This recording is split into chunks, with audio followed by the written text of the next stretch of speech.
Բարև ընկերներ, ինչպե՞ս եք։ Կարևոր խոսելիք ունեմ ձեզ հետ։ Շնորհակալ եմ աջակցության եւ վստահության համար։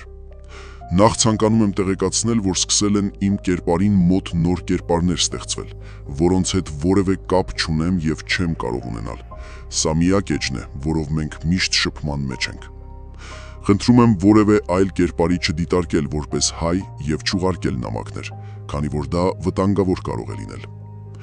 Ընկերներ, խնդրում եմ բաժանորդագրվել նաև իմ YouTube-յան ալիքին, որի հեղումը կդնեմ նկարագրության մեջ։ Որոշում եմ կայացրել վերջապես անցնել ուղիղ եթերի ձևաչափին, որը հեռարձակվելու է միայն YouTube-ով, իսկ հետագայում ամբողջական տեսանյութը կտեղադրվի այլ հարթակներում ևս։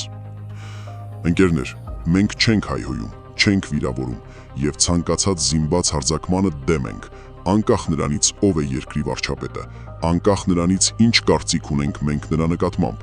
Ցանկացած տեսակի բռնություն, դա բռնություն է հայի դեմ, հետևաբար պետք է բացառել բռնությունը։ Ընկերներ, կրկին բազմաթիվ նամակներ եմ ստացել Արարատի մարզին վերաբերող։ Այս շաբաթը հիմնականում նվիրված է լինելու հենց այդ մարզին։ Խոսելու եմ Նիկոլ Փաշինյանի կոալիցիոն ընկեր Արամ Սարգսյանի ապօրինություններից, Արարատի տխրահռչակ համայնքապետից, Արտաշատի համայնքապետից, Մասիսում տեղի ունեցող որոշ անօրինականություններից։ Նախապես ասել էի, որ խոսելու եմ նաև կուսակցություններից մեկի մասին, սակայն որոշ ճշտումներից հետո նոր կխոսեմ։ Ընկերներ, Արարատի մարզում բազում թալանի հետ զուգահեռ սկսվել է իշխանական ուժի ռեպրեսիաները քաղաքական հակառակորդների նկատմամբ։ Դպրոցների մանկապարտեզների աշխատակիցներին զգուշացվել են, որ քաղաքացիական պայմանագիր կուսակցության օգտին չքվեարկելու դեպքում կկորցնեն աշխատանքը։ Արտաշատի համայնքապետ Կարլեն Մկրտչյան, բարև ձեզ, ինչպե՞ս եք։ Երևի չեք ցանկանա, որ կոպիտ անդրադարձ կատարեմ ձեզ։ Եթե այո, ապա խնդրում եմ պատասխանել մի քանի հարցի։ Ինչու եք 2022 թվականին համայնքապետարանից ազատել այն անձանց, ովքեր ձեր քայլելուն չեն միացել։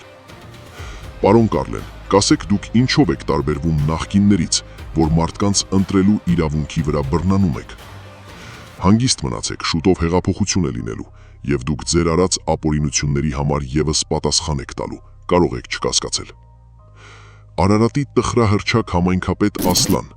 Աստված չանի լավ լինեք, բայց ամեն դեպքում հերիք է մարդկանց ահաբեկեք։ Իդեպ, ձեր հարցը կարծես լուծված է, ընտրություններից հետո ասում են ձերբակալվելու եք։ Ձեր քրեական բեռը մի ավելացրեք, այն էլ բան չի մնացել ապրելու, գոնե մի փոքր հույս պահեք, որ ազատության մեջ կկարողանաք հայտնվել։ Ընկերներ, հիշեք, հունիսի 7-ից հետո հունիսի 8 կա, պետք է առանց ամաչել իրար աչքերի մեջ նայենք։ Դրա համար պետք է ընդամենը հարգանքով մոտենալ անգամ մեր քաղաքական հակառակորդներին։ Ի վերջո որևէ քաղաքական ուժ չի գալու ձեր մատից փուխ հանելու։ Գալու են եւ կրկին 5 տարի մոռանան մեր գոյության մասին։ Գալու են շարունակեն իրենց թալանը, իսկ մենք մեր գլխին ենք տալու, թե ինչու ընտրեցինք։ Վստահեցնում եմ, միասին աներու ենք մեր երազած հեղափոխությունը եւ որևէ քաղաքական ուժ դրանում որևէ մասնակցություն չի ունենալու։ Դա լինելու է մեր հանրության սրտի ցանկությունը։ Վաղը թեժ է լինելու, կրկին խնդրում եմ, բաժանորդագրվեք YouTube-յան ալիքին, վաղվանից այնտեղ է լինելու ուղիղ եթերը։ Հարգանքներով, ձեր հայը։